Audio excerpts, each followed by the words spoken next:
आत्मनिर्भर भारत की तरफ बढ़ा एक और कदम। HAL से 106 ट्रेनर एयरक्राफ्ट खरीदेगी वायुसेना।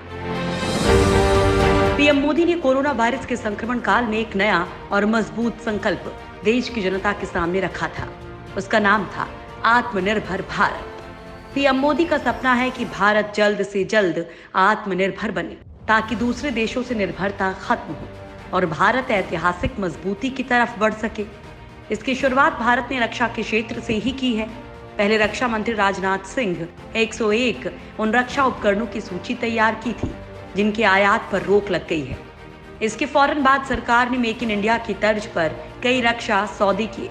आत्मनिर्भर भारत की ओर कदम बढ़ाते हुए रक्षा मंत्रालय ने भारतीय डिफेंस कंपनियों से 106 ट्रेनिंग एयरक्राफ्ट नेवी के लिए गन माउंट जैसे हथियारों और उपकरणों को खरीदने की मंजूरी दी है।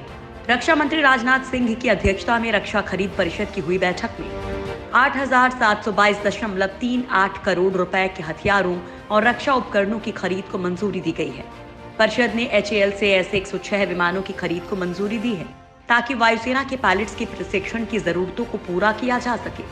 शुरुआत में HAL से 70 विमानों की खरीद की जाएगी। बाकी 36 विमानों को वायुसेना के बेड़े में इन विमानों का संचालन शुरू होने के बाद हासिल किया जाएगा। दरअसल बेसिक ट्रेनर एयरक्राफ्ट सरकार की उस लिस्ट में शामिल हैं जिसमें 101 सैन्य उपकरणों के आयात पर अगले 5 साल तक प्रतिबंध लगाया गया है। ट्रेनर एयरक्राफ्ट बनाने में HAL को महारत। दरअसल आजादी के बाद भारत सरकार ने स्वदेशी विमान बनाने की योजना पर काम करना शुरू किया था। तब ये प्लान हुआ कि छोटे स्वदेशी विमान बनाए जाएं। हालांकि हिंदुस्तान एरोनॉटिक्स लिमिटेड कंपनी की शुरुआत में विदेशी सहयोग से ट्रेनर, हॉक और टोही विमान बनाए गए थे, लेकिन 60 के दशक के बाद स्वदेशी विमान बनाने की पहल पर काम शुरू हुआ। 1968 में भारत ने पहला स्वदेशी एग्रीकल्चर विमान डिजाइन किया था। इसके डिजाइन और उत्पादन में HAL यानी कि हिंदुस्तान एरोनॉटिक्स लिमिटेड की भूमिका थी। पहली बार उसके डिजाइन में कुछ खामी थी, लिहाजा डिजाइन दोबारा बना। इसका नाम था बसंत। ये एक पायलट के बैठने के लिए था। इसका मकसद हल्की फुल्की निगरानी के लिए था। 3 मार्च 1972 में ये विमान पहली बार उड़ाया गया था। ये विमान 9 मीटर लंबा और 8 फीट ऊंचा था, लेकिन छोटा विमान बहुत कामयाब नहीं हो सका। फिर 1980 में इसका उत्पादन बंद कर दिया गया। 60 के दशक में हिंदुस्तान एरोनॉटिक्स लिमिटेड ने कई विमान के विकास की शुरुआत की थी। उसी में एक कृषक 4 सीटों वाला विमान था।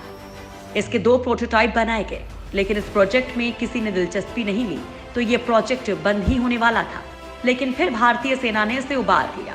1965 में कुछ विमान सुधार के बाद भारतीय सेना की सेवा में लिए गए, लेकिन 70 के दशक के बीच में इसे फेज आउट कर दिया गया। हालांकि इसके बाद भी HAL लगातार सेना के लिए विमान तैयार कर रहा है। भेल को मिला रैपिड गन माउंट बनाने का ऑर्डर। HAL को ट्रेन एयरक्राफ्ट का ऑर्डर देने के साथ ही भारतीय नौसेना की फायर पावर में सुधार के लिए DACD super rapid gun mount के अपग्रेड वर्जन की खरीद को मंजूरी दे दी है, जिसे नौसेना के जंगी जहाजों और भारतीय तटरक्षक बलों के जहाजों पर लगाया जाता है। खास बात यह है कि इसकी मारक क्षमता बढ़ाई भी जा सकती है। ये भारत हैवी इलेक्ट्रिकल्स लिमिटेड की गन है।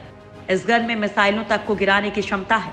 इस गन को INS कोची पर लगाया गया है। इसके अलावा भारतीय सेना के लिए 125 mm armour piercing fin stabilized discharging sabot बारूद की भी खरीद को मंजूरी दी गई है, जो जंग के हालात में अपने अचूक निशाने से टैंक्स को तबाह कर सकती हैं। ये स्वदेशी रूप से विकसित किए गए हैं। इसके अलावा AK-203 असॉल्ट राइफल्स और उन्नत ड्रोन की खरीद को भी मंजूरी दी गई है। खरीदे जाने वाले गोला बारूद में 70% स्वदेशी सामग्री होगी। दरअसल भारत अब आत्मनिर्भर भारत बनने की तरफ तेजी से कदम बढ़ा रहा है। इसके लिए वो अब रक्षा खरीद के लिए स्वदेशी कंपनियों के बजाय भारतीय कंपनियों पर ही दांव लगा रहा है। इसका सबसे बड़ा फायदा ये होगा कि स्वदेशी कंपनियों को बढ़ावा मिलेगा और लागत भी कम होगी, और आगे आने वाले समय में भारत अपने हथियार दुनिया को बाकी देशों को भी बेच सकेगा। इससे अर्थव्यवस्था भी मजबूत होगी।